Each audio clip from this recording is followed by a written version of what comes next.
Before we begin, viewer discretion is strongly advised. The following is for educational and entertainment purposes only. This is the verbatim federal courtroom testimony of the Sean Diddy Combs trial, as reported by Inner City Press. Millions have watched Ashton Kutcher play the charming prankster, the goofy heartthrob, or the savvy tech investor. But on a humid spring morning in a Manhattan courtroom, that same man stepped forward not as a celebrity, but as a witness in one of the most disturbing celebrity trials in modern history. With Sean Diddy Combs facing a sweeping list of charges ranging from sex trafficking to organized abuse, Kutcher, once a member of Diddy's infamous Hollywood rap pack, had no choice but to take the stand. The silence filled the room, and then Ashton spoke. What followed left the court stunned. Kutcher wasn't just there to distance himself from Diddy. He was there to reveal something nobody expected, a shocking admission, a betrayal, and a secret that may change everything. This is the moment Ashton Kutcher turned witness. This is the story of the day he broke his silence. The atmosphere in the courtroom was tense, unusually so, even for a case already saturated with bombshell revelations. But when Ashton Kutcher was called to the stand on day 9 of the trial against Sean Diddy Combs, the room shifted. There was a different kind of silence. Kutcher didn't enter like a Hollywood celebrity used to red carpets and fanfare. He walked in like a man cornered. His tie was tight, his brow damp, his eyes scanning for an exit that didn't exist. Because for the first time, he wasn't on a soundstage. He was under oath. The media had speculated for weeks that Kutcher's name could come up. Years of photos, investments, and partying with Combs had resurfaced in the wake of Diddy's arrest, and Ashton's team had been working overtime to clean up the timeline. But no amount of spin could change what the prosecution had dug up. Kutcher's name appeared in correspondence, security logs, financial records, and most damning of all, in a handful of videos seized from Diddy's compound. "Ashton Kutcher," the prosecutor began, "do you recognize this image?" Kutcher took one glance at the screen. It was grainy, but it was him, shirt slightly unbuttoned, drink in hand, laughing in a dimly lit room. Around him were faces blurred for privacy. "I do," he said, swallowing. "That was in 2009, Diddy's white party." That was the first of many confirmations. And as his testimony unfolded, a carefully curated public persona began to unravel. Kutcher spoke calmly at first, but there was a tremble in his tone. "I was friends with him," he said of Combs. "I looked up to him, but there were things I saw, things I ignored." He explained how the so-called new Hollywood rat pack had formed. Diddy, himself, Danny Masterson, Wilmer Valderrama. At first, it was partying. Then, it was business. Then, it was something else. There was a turning point, Kutcher said. "It went from private events to things I'd call curated experiences, and I didn't ask enough questions." The prosecution asked if he had ever witnessed criminal behavior. Kutcher paused. "I didn't know what I was seeing at the time. That's what I keep telling myself, but I know better now." He admitted that Combs often had a separate team working the back rooms, people who confiscated phones, directed guests to certain areas, and collected NDAs on site. Ashton revealed that even he had signed multiple NDAs over the years. "I just thought that was standard," he said. "Everyone did it." But then came the recordings. The court played audio captured during a party in 2013 at one of Diddy's homes. You could hear music, laughter, then Ashton's voice. "I don't think we should be filming this," he said. "Seriously, this is too much." Someone else responded, "Relax, it's all taken care of. They already signed." The prosecutor turned to Ashton. "Who were you referring to?" He hesitated, eyes darting to Diddy, who sat stone-faced at the defense table. "Guests," Ashton finally said. "Some were models, some weren't, but they weren't told what was going to happen. Not really." By the end of part 1, Ashton's testimony wasn't just about Diddy, it was about complicity, about a culture of silence that rewarded those who played along and punished those who asked questions. And it became clear, Kutcher had once been one of the former, but now, in front of a judge and a jury, he was trying to become the latter. Ashton continued his testimony into the afternoon, this time detailing the infamous years of the new Hollywood rat pack. "It was me, Diddy, Danny Masterson, and Wilmer Valderrama," he said. "We called it a new kind of brotherhood, but in hindsight, it was a machine." He recounted stories that at the time sounded glamorous. Private jets to secret locations, all-night benders in mansions with no clocks or windows. But these tales now took on a sinister shade. "There were entire rooms at those parties where only certain people were allowed in," Ashton said. "You had to be approved. I didn't ask who was doing the approving." The prosecutor pressed him. "Did he ever see anything illegal? Anything exploitative?" Ashton exhaled sharply. "Not with my own eyes," he said. "But I heard things, and I ignored what I heard. I laughed things off. I told myself it was just rumors. He detailed one incident in particular, a private yacht party in 2012. Diddy brought out a group of young women. Most of them were models or influencers. He said, "They've all signed. You're safe." I remember laughing. I shouldn't have. He talked about how the Rat Pack dynamics shifted. Danny got darker, he said, referencing Masterson. More paranoid, more controlling. Diddy and Danny were very close during that time. The court showed footage from Diddy's 2009 white party, co-hosted by Kutcher. "That was my idea," he admitted. "We were promoting charity on the outside, but behind the scenes, I think we were promoting something else entirely." He told the court that as time went on, even he started keeping secrets. "You don't rise in Hollywood without learning when to shut up. I was making millions. I had a brand, and I didn't want to ruin that." He also explained how guests who asked too many questions weren't invited back. There was a guest list, and there was a blacklist. You don't cross Sean Combs. Everyone knew that. He even referenced a troubling encounter between a female guest and another celebrity, whose name was redacted during court testimony. "I asked if she was okay. She said, 'They told me not to talk.' That stuck with me." Ashton began to tear up slightly. "I'm here because I was part of the circle, and I saw enough to know something was wrong, and I didn't do enough to stop it." The gallery sat in stunned silence. Ashton Kutcher, long seen as the likable goofball, the tech-savvy investor, the doting husband, was now peeling back layers of a Hollywood secret few dared to confront, and it was only getting darker. Kutcher's testimony shifted from Hollywood gossip to direct exposure. The term freak-off, long rumored in industry blogs and anonymous posts, became part of the courtroom lexicon. "What's a freak-off?" the prosecutor asked. Ashton hesitated. It's an event Diddy would host," he said. "Private, exclusive, phones taken, guests blindfolded sometimes. It was presented like performance art, but it wasn't." "Not really." He described how he was invited to his first one in 2005. "I thought it was a theme party," he said. "I brought a date. Within 30 minutes, I regretted coming." He wouldn't describe everything he saw, but he did say this. "There were hidden cameras. There were people who looked terrified. There were rooms you didn't walk into unless someone tapped your shoulder." The prosecutor brought up a detail from a seized laptop. Ashton's name was on a digital guest list, tagged green light. "It meant I was trusted," he said. "I don't know what I did to earn that, but I knew what it meant. I could go anywhere." He also described being given documents to sign, NDAs drafted not just for guests, but for high-profile entertainers, security teams, caterers. "The NDA I signed in 2010 was 28 pages long," he said. "I signed it anyway." The courtroom listened as Ashton explained how difficult it was to step away. "You're not just backing out of a party," he said. "You're backing out of a network, a power structure, a system." He recalled one moment in 2014 when he tried to stop attending. "I told Diddy I was done, that it wasn't for me anymore, and he said, 'You don't quit. You're in or you're out forever.'" That same week, Ashton claimed 3 investment deals mysteriously fell through. "I got a call from a mutual friend who said, 'You made someone nervous.'" Ashton ended with a chilling admission. "I was afraid, not just for my career, but for my family." Diddy had reach, and people don't understand. He didn't need to raise his voice. All he had to do was stop returning your calls. That was enough to destroy someone. And with that, the courtroom broke for recess. But nobody moved, because Ashton Kutcher, for the first time in decades, was finally telling the truth. Once the court resumed, the focus turned away from parties and into something far more calculated: the financial and business ties that had quietly fueled the lifestyle Ashton Kutcher and Sean "Diddy" Combs had constructed. This wasn't just about what happened behind velvet ropes, it was about what funded it. Kutcher had long been considered a savvy investor. From early tech startups to massive venture capital plays, he had positioned himself as Hollywood's bridge to Silicon Valley. But as he explained the network behind it all, a pattern emerged. Many of his deals overlapped with names now caught in the crossfire of Diddy's scandal. "In 2009, I started getting involved in more than just entertainment," he said. "I was introduced to founders, fund managers, and Sean had connections most people didn't. He could open doors that even the biggest venture capitalists couldn't." He described how Diddy brought him into a circle of international financiers,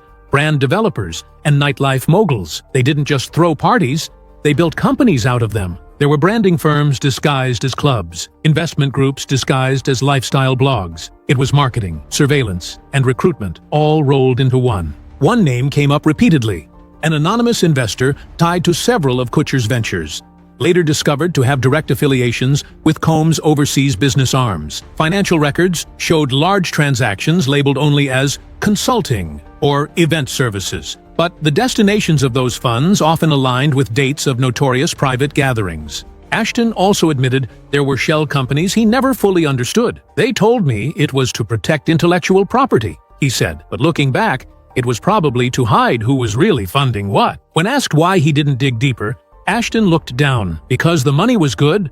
Because I didn't want to be the guy who asked too many questions." The prosecution laid out a timeline of investments, from Kutcher's involvement in an exclusive tech hub in downtown LA to his partnership in a nightlife-focused app that folded shortly after receiving millions in funding that traced back to accounts now frozen under federal suspicion. Kutcher admitted he'd received updates from the app's leadership, but the user data they collected, names, locations, biometric info, had quietly been sold off. "I didn't know," Ashton said, "but maybe I should have." He also described one eerie moment in 2016 when he was shown a pitch deck for a new app developed by one of Diddy's associates. It was supposed to help talent connect directly with producers, but there was a page about discreet background checks and personality profiling that made me uncomfortable. I passed on that one. Revealed wasn't just a story of bad parties, it was a full-on infrastructure that blurred the lines between Hollywood and darker interests. And in the middle of it all were names you'd see on magazine covers, holding awards on stage, while behind the scenes, they were cashing checks signed in silence. As the years wore on,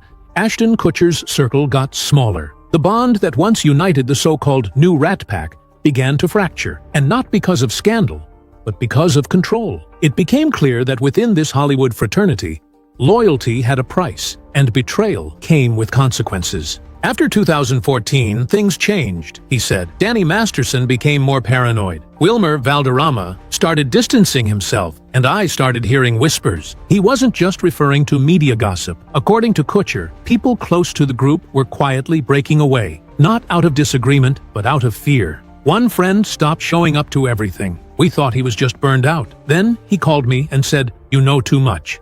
Get out." Kutcher claimed that after he began declining certain invitations, events, investments, dinners, things around him shifted. Projects that were greenlit suddenly went dark. PR deals fell through, and certain executives stopped returning his calls. "It felt like I was being quietly frozen out." He detailed a chilling encounter in early 2017 when he ran into Diddy at a charity gala. "He hugged me, told me I'd been missing out, and then he said, 'You should be careful about what you don't remember.' That line stuck with me." Shortly after, Ashton said he received a USB drive in a blank envelope at his office. It was footage from a party in 2012. Nothing illegal, just embarrassing. "I got the message." He admitted that fear started dictating his decisions. He didn't speak up. He didn't confront anyone. He just tried to back away slowly, hoping no one would notice. But someone always did. "Every time I pulled away, something would come up," he said. A tabloid leak, a hacked email, a threatened lawsuit, and I'd scramble to protect my name, my family. But the deeper concern was what he couldn't protect, his conscience. Ashton recounted a night in 2018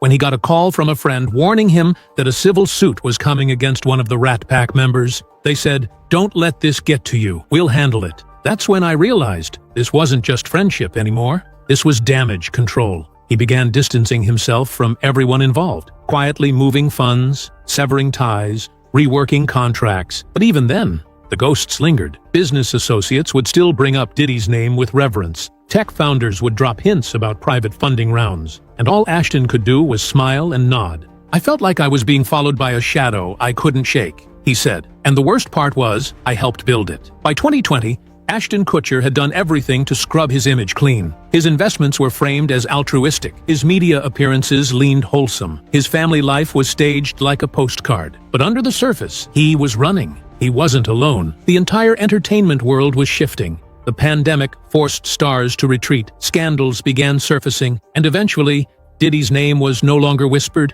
It was shouted. "When I heard about the first raid," Ashton said, "I wasn't surprised. I was relieved." But the relief didn't last, because soon after came the subpoenas. The headlines, the social media accounts posting pictures long since forgotten. Kutcher's name was back in the mix, and this time, no PR team could contain the damage. He described the day federal agents knocked on the door of one of his business properties. They had a warrant. They wanted access to archived footage, correspondence, travel logs, I gave them everything. He also explained why he didn't speak publicly during the initial firestorm. I was scared, not just of the legal blowback, but of how deep it would go, who it would hurt. The biggest blow came in 2023, when footage surfaced of a party once hosted by both Kutcher and Combs in the Hamptons. It wasn't graphic, but it showed influencers being led by handlers into off-limits areas. Ashton, on camera, said only one sentence: "Just keep them calm until we start." When that clip surfaced, everything changed. "That wasn't what it looked like," he said in court. "We were running a branding shoot, or at least, that's what I thought. That's what I was told." But public perception didn't care, and for a man who had built his brand on charm and trust, the hit was fatal. He lost endorsements. Tech partners began distancing themselves. Investment funds quietly removed him from board listings, and Mila, his wife, was reportedly livid. "She begged me to walk away years ago," he said. "I didn't listen." Ashton described how his kids began asking why strangers yelled outside their home, why news trucks camped outside. "I had to explain things I couldn't even explain to myself." Ended not with a bang, but with a crumbling. A Hollywood A-lister, once seen as untouchable, now watching his empire fall brick by brick. Not because of what he did, but because of what he refused to see. And worse, what he refused to stop. Ashton's voice lowered as the conversation turned to someone he once called a brother, Danny Masterson. The courtroom felt the shift immediately. No one in the room needed reminding of Masterson's fate, convicted and sentenced. But what no one had heard before was how deeply embedded he was in this circle, how far the influence stretched to protect him, and how Ashton Kutcher was far more involved than he'd previously admitted. "We came up together," Ashton began. "We shared everything. Work, parties, even investors." He described how the years they spent on That 70s Show weren't just about filming. Offset, it was networking. Danny was plugged into Scientology, Kutcher to tech and venture capital, Diddy to fashion and music. And at the core, they fused it all into one web of power that was designed to silence dissent. "What people don't know," Ashton said, "is how that power moved behind the scenes. When Danny was first accused, it wasn't just lawyers that got involved. It was favors being called in from people across every industry. I watched it happen." He recalled a particularly disturbing evening in 2017, just before Netflix dropped Masterson from the ranch. Kutcher said a private dinner took place in the Hollywood Hills. There were execs there, producers, a few artists, and one of Diddy's lawyers. The conversation wasn't about whether Danny was innocent. It was about how to keep everything quiet. Documents surfaced showing a sequence of communications between Kutcher and his team where he offered to manage optics on Masterson's behalf. "I thought I was helping a friend," he said, "but I didn't realize I was helping bury the truth." The court was shown a memo from a PR firm Kutcher employed in 2018, listing a plan to flood search engines with positive news stories involving himself, Diddy, and Masterson. The campaign included celebrity endorsements, red carpet appearances, and even quiet donations to women's charities, all timed with specific legal milestones. "I was scared of what would happen if the public turned on us," Ashton admitted, "so I became part of the distraction machine." He paused before delivering one of the most haunting revelations yet. "There was a call in 2019. Danny was panicking. He said if things went south, he'd take people with him. And when I asked who, he just said, 'You know who signs the checks.' I knew what he meant. Everyone in that circle did." By now, it was obvious to everyone listening, this wasn't about Ashton Kutcher simply being in the wrong place at the wrong time. This was about a man who had been close enough to the center to see the gears turning. He finally pulled back the curtain on how silence was bought and how it nearly bought his soul. Ashton described something called the cleanup crew. It wasn't one group, he said. It was a system, a strategy. There were fixers, drivers, private medics, publicists, legal shields. You'd walk into a mess, and by morning, everything would be reset. People paid, stories erased, sometimes memories too. He recounted an incident in 2015 at an event overseas. A guest had a medical emergency. A security team swept in, removed her, and by dawn, the room she'd been found in had been remodeled. "I saw the blueprint," Ashton said. "They covered the entire wall in mirrored glass, like it never happened." He explained that there were 3 tiers of silence: the hush fee, the job offer, and the threat. Some people got a new car, others got booked in a new series, and some just disappeared from the invite list. Financial records were presented showing Ashton had authorized payments through one of his LLCs to a media consultant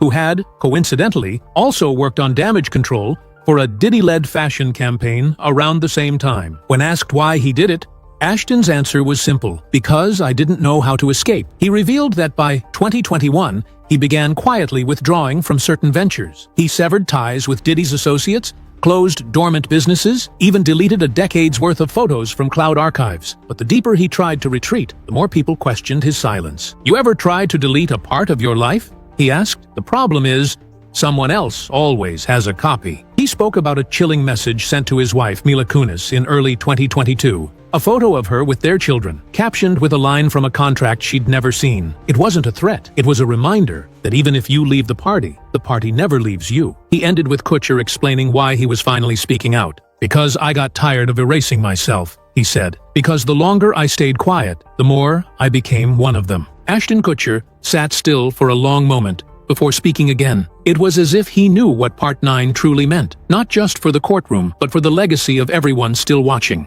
"This isn't about saving face," he said. "This is about saving whatever part of myself I still recognize." He was asked one final question. If given the chance, would he go back and change anything? "I would have walked away," he answered, "back in 2005. The first time I saw the door close behind me at one of those parties, I should have left, but I didn't. I stayed. I played along. I smiled on carpets and pitched apps while people got hurt behind the scenes." He admitted he had sent letters to some of the victims recently, not to ask for forgiveness, he said, just to tell them, "I see it now, all of it." Ashton turned to the judge before stepping down. "Your Honor," he said, "if there's anything this court needs from me, emails, records, names, I won't fight it. I've done enough fighting for the wrong people." A hush swept over the room. Even Diddy didn't flinch, because at that moment, the courtroom wasn't filled with celebrities or moguls. It was filled with the echoes of what they'd all tried to bury. Outside, the world was watching, and whether you believed Ashton was a hero, trying to atone, or just another guilty man with a polished smile, one thing was clear: the curtain was finally being pulled on the myths of fame. And what stood behind it was far uglier than anyone wanted to admit.